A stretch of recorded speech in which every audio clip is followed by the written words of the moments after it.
Breaking news. Man, I ain't want to do it to my guy Bill Haney, but man, I got to do it to you, my brother. First and foremost, you've done a wonderful job, managing, putting yourself in a position to get these big paydays with Turkey Out Shake and everything else. You know what I'm saying? Devin Haney did his thing versus Brian Oman Jr. Like I said, he was going to do his thing. Of course, early this year, Times Square, we really didn't like the performance, but I guess he needed to do what he needed to do to move to the next, phase of his career, right? But a lot of people saying that Devin Haney, including Bill, said that Devin Haney is comeback fighter of the year. But what is he coming back from? Because the Haneys believe they did not lose to Ryan Garcia. I mean, if you check on BoxRec, they erased the loss, right? It's a no contest. It didn't exist, never existed. You know what I'm saying? Devin Haney is still undefeated. Devin Haney's on the pound for pound list. And I remember when they turned the fight into a no contest, Ring Magazine put Devin Haney right back on the pound for pound list. So what is he coming back from? If he didn't lose to Ryan Garcia, still undefeated, what's the comeback story? What is he coming back from? You know what I'm saying? A comeback story is when, you take a loss, and then you rise back up into the rhythm of things and stuff like that. Almost like, a comeback. Comeback is like Gary Antoine Russell, right? Gary Antoine Russell, he lost his fight with Puello, came right back and beat, what's his name? Venezuela, right? Let me see, it was another comeback story. Another comeback story. Like Oshaki Foster, what he did a couple of years ago. That's a comeback story. You feel me? What else? It would have been, right, Ryan Garcia if after the Tank Davis and then he got the Oscar Duarte thing, then he went to the Devin Haney. That would have been a great comeback story for him, but it wasn't because he tested for Osterin, right? So is it y'all comeback of the year from an ass whooping from Ryan Garcia? Comeback of the year of getting a beating with a dude that had Osterin like Ryan Garcia? I don't know. I mean, what is the comeback?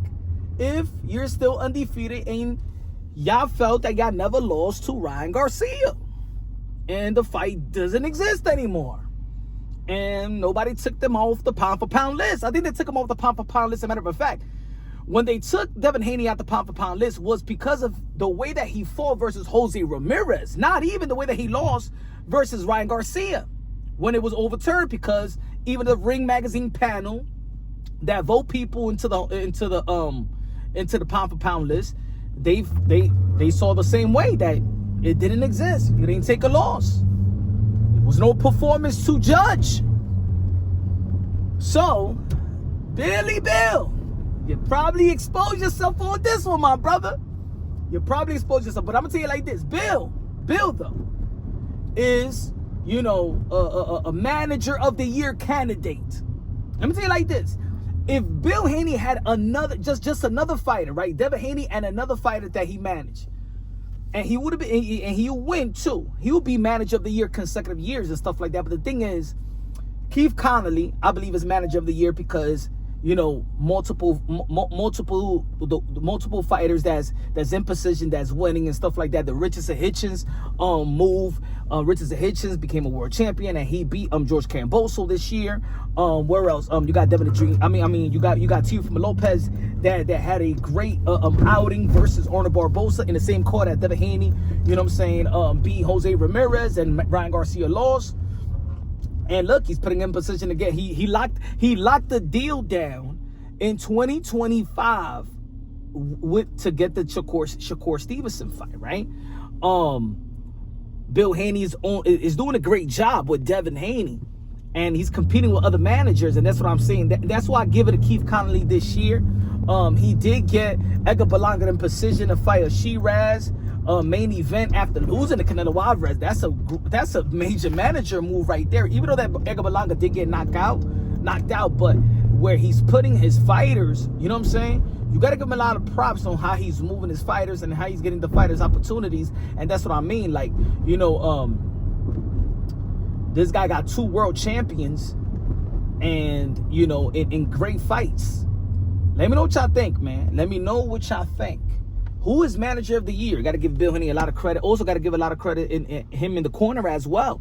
You know what I'm saying? A lot of people haven't given him credit for trainer of the year because, of course, we see that, you know, a lot of trainers out there be helping Devin Haney, but he's more of the coordinator. He is the voice in that corner. And to be honest, I think that him and his son work wonders, right? Shout out to Sean as well. He's in the gym as well with his father. Probably building a great, a good fighter, or maybe misfits. We don't know. You know what I'm saying? But highly determined as a father to mold their sons into great success stories. Got to give a lot of credit to Bill Haney. This ain't neither. This is just me. You know, I got a little poke on my guy Bill Haney because, you know, saying that Devin Haney is a comeback fighter of the year. Now, if you want to feel like he's fighter of the year, nah, he's not fighter of the year. Now, he ain't always fighter of the year, in my opinion. I think it's arguably, yeah, people would have picked Bud Crawford. I think Bud Crawford got the win, the victory of the year. I think that Usyk versus Danny Dubois probably had the performance of the year because Danny Dubois did have a great momentum going into that fight, especially after knocking out Anthony Joshua. So maybe the performance of the year is Usyk. The fighter of the year is Naoya Inoue, who performed 4 times this year and defended and been in 27 championship fights, defended his undisputed crown. Yo, he's doing it all, man. He's voted the frustration of the boxing fans.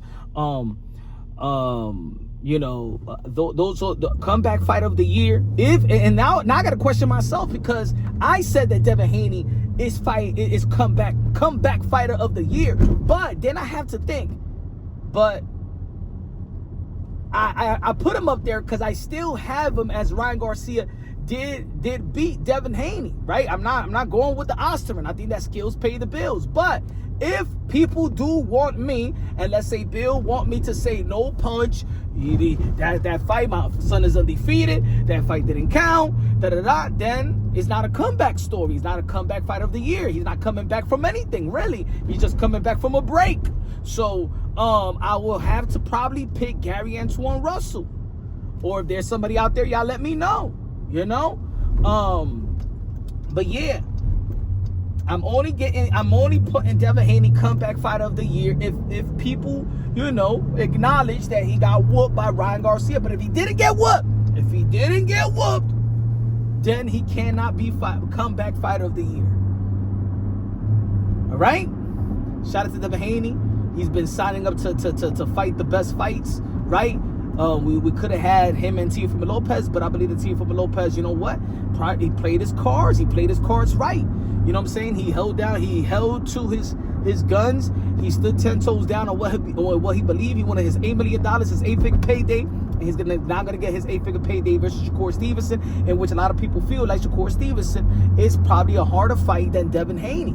You know what I'm saying? Once again, Teofimo Lopez is the underdog. I think right now that fight got better momentum than what it would have had with Devin Haney, because Devin Haney was coming off that, you know, that underwhelming victory by when he defeated Jose Ramirez, when people still wanted to question his mind. But he proved versus Brian Norman Jr. that his mind is all right, that he's back to the rhythm of things, back to the pursuit of being great. And, you know, again, these fighters are like Tio, like Devin, they really striving to be great. And also Shakur Stevenson. You know what I'm saying? That fight is January 31st, Madison Square Garden. I got T.O. beating Shakur respectfully, though. Respectfully. You know what I'm saying? I think all these fights will be competitive. And I think the winner should be fighting maybe the winner of Ryan Garcia and Mario Barrios in 147. If it's Teofimo Lopez, I think that he should fight the winner of Ryan Garcia and Mario Barrios, step up, or fight fight Devin Haney. And the sky's the limit. I think he'll be the king. No debate, you know what I'm saying? And but I think Devin Haney is also, you know, he's willing to mix it. He did sign for the Teofimo Lopez fight. That didn't come through fruition. And maybe 2026, these fights will come through fruition. Let me know what y'all think, man. If Gervonta Tank Davis also get to the rhythm of things and stuff like that, Devin Haney can fight Rolly Romero, but Rolly Romero don't want to fight him. But Rolly Romero's gonna have to do something, right? He don't know his mandatory, right? Might as well fight Devin Haney for the unification bout since you don't know the mandatory. Let me know what y'all think, man. This is Punch on Boxing, aka Mr. Moonshine himself. Love you, God bless. On to the next.